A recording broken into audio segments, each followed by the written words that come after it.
যশোরে ৩৬ জুলাইয়ের নারী যোদ্ধাদের পুনর্মিলনী অনুষ্ঠানে বক্তারা বলেছেন ২৪-এর গণ অভ্যুত্থানের মর্ম ফ্যাসিবাদ নির্মূলের মাধ্যমে নতুন বাংলাদেশ গঠন। এজন্য বিদ্যমান ফ্যাসিস্ট রাষ্ট্র কাঠামো বদল করতে হবে, আর তার জন্য আমাদের একটি নতুন কনস্টিটিউশন বা গঠনতন্ত্র লাগবে। গণ অভ্যুত্থান নিজেই স্বতন্ত্র একটা আইন। তাহলে আমরা কি করলাম? আমরা হচ্ছে সেই মুজিববাদী সংবিধান ৭২-এর সেই সংবিধান, পাকিস্তানি সংবিধান, সেই সংবিধানকে বাতিল না করে আমরা চলে গেলাম হলো চুপুর আন্ডারে হচ্ছে আমরা যে হলো শপথ গ্রহণ করলাম। তাহলে আমরা নতুন বাংলাদেশ গঠন করবো কিভাবে? ৫ই আগস্ট এবং জুলাই আন্দোলন বা জুলাই গণ অভ্যুত্থান, জুলাই বিপ্লবটা হচ্ছে একটা ঐতিহাসিক গঠনতান্ত্রিক মুহূর্ত। গঠনতান্ত্রিক মুহূর্তটা কেমন? নতুন বাংলাদেশ গঠনের একটা ব্যাপার।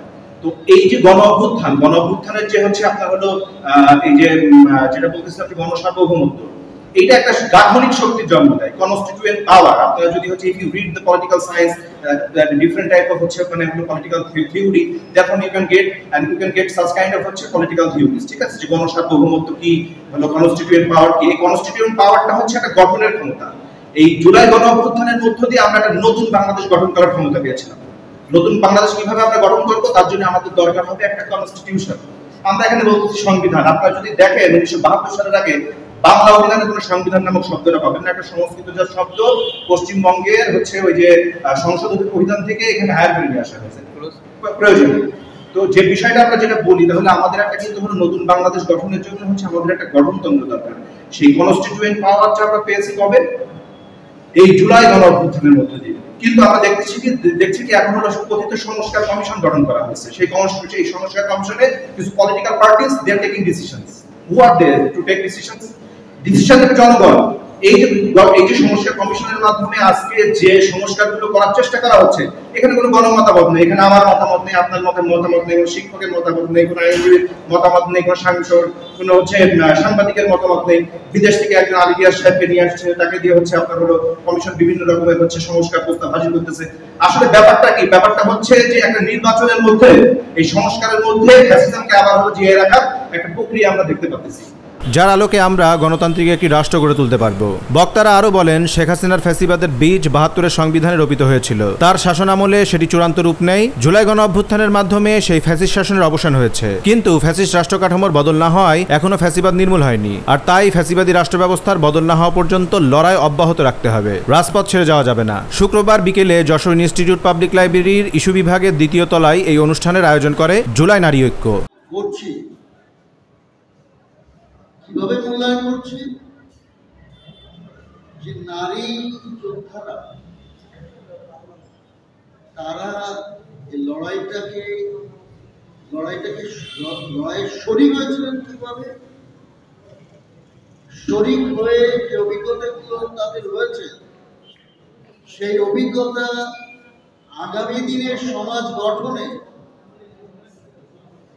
এটা কি কোনো কাজে লাগবে? না আমরা সাপের মতো খোলস পাল্টে ফেলি?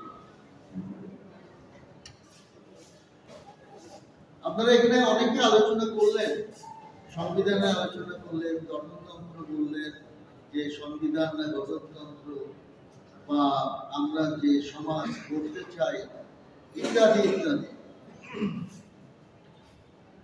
আমার কাছে একটা জিনিস মনে হচ্ছে যে নারী শব্দটা তো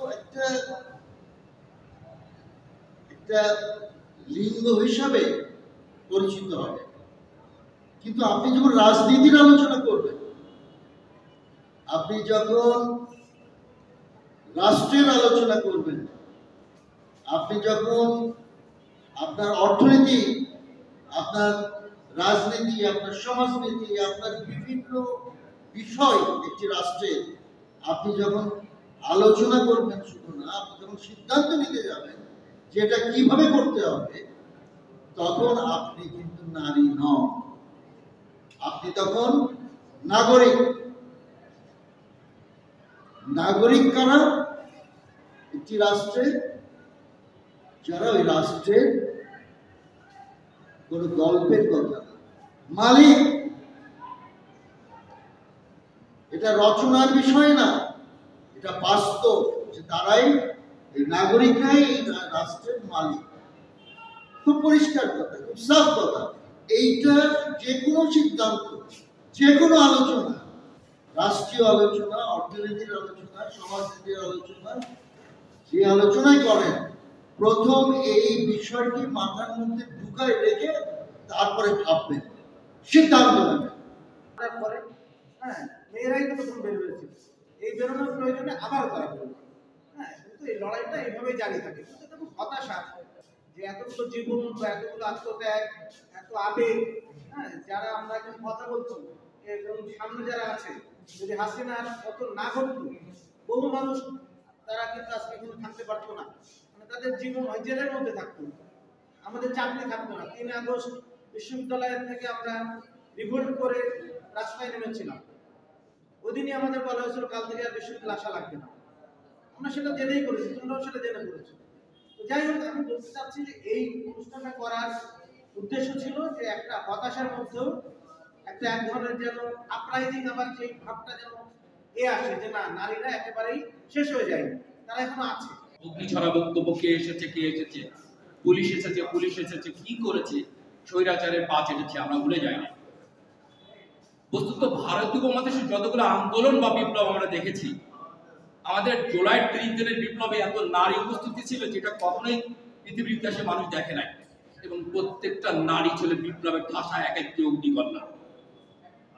এই নারীরা মূলত তার ভাইদের সামনে ঢাল হয়ে দাঁড়িয়েছে।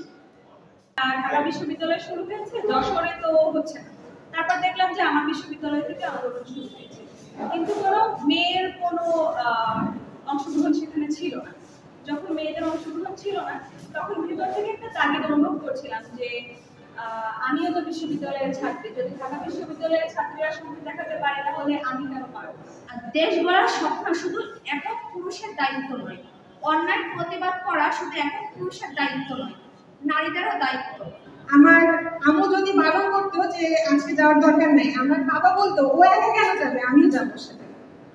তো আমি মনে করি এই আন্দোলনের আমাকে অনুপ্রেরণা যোগানোর পেছনে আমার বাবা খুবই ভালো ভূমিকা রেখেছে। প্লাস আমি এখন এই যে সবার সামনে দাঁড়িয়ে কথা বলছি, এই কনফিডেন্স আমাকে দিয়েছে জুলাই। নির্যাতনের শিকার আমার বাবা, আমার মা, সবাই নির্যাতনের শিকার। আমি ছোটবেলা থেকে আদালতের বারান্দায় ঘুরেছি কখন আমার বাবার সাথে একটু দেখা করবো, আমি জেলখানার বারান্দায় ঘুরেছি কখন আমার বাবার সাথে আমার একটু দেখা হবে। দিনের পর দিন আমার বাবা জেলখানায় গিয়েছিল, কেন? সত্যের কথা বলছি, ফ্যাসিবাদের দালালি করেনি সে। আমি তার সন্তান হয়ে নিজেকে গর্ব করি। পুনর্মিলনী অনুষ্ঠানে নারী যোদ্ধারা তাদের অভিজ্ঞতা ও সংগ্রামের স্মৃতি তুলে ধরেন। এছাড়া কবিতা পাঠ, সঙ্গীত পরিবেশনা ও আলোচনা পর্ব ছিল এই আয়োজনে। আলোচনা সভায় বক্তব্য রাখেন অ্যাডভোকেট কাজী মুনিরুল হুদা, ইসলামী বিশ্ববিদ্যালয়ের বাংলা বিভাগের অধ্যাপক মাহবুব মুর্শিদ, সাবেক ছাত্রনেতা মেহেদি উর রহমান টুটুল, জাতীয় নাগরিক পার্টি এনসিপির জেলা সংগঠক মুনির আজাদ এবং গণমাধ্যম কর্মী ও অ্যাক্টিভিস্ট সালমান হাসান রাজীব। সভাপতিত্ব করেন জুলাই নারী যোদ্ধা খন্দকার রুবাইয়া। অনুষ্ঠান সঞ্চালনা করেন কবি ও অনুগল্পকার মামুন আজাদ। জুলাই নারী যোদ্ধাদের মধ্যে স্মৃতিচারণ করেন সাদেকা উর্মি, সালেহা সুলতানা উষা, সাইমা জামান জেবা, ফারহানা হোসেন অরণ্য, খাদিজা আক্তার, কানিস ফাতেমা, জয়া জাকির, আখি খাতুন, আসমা ইসলাম প্রমুখ। নিউজ ডেস্ক, দৈনিক রানার।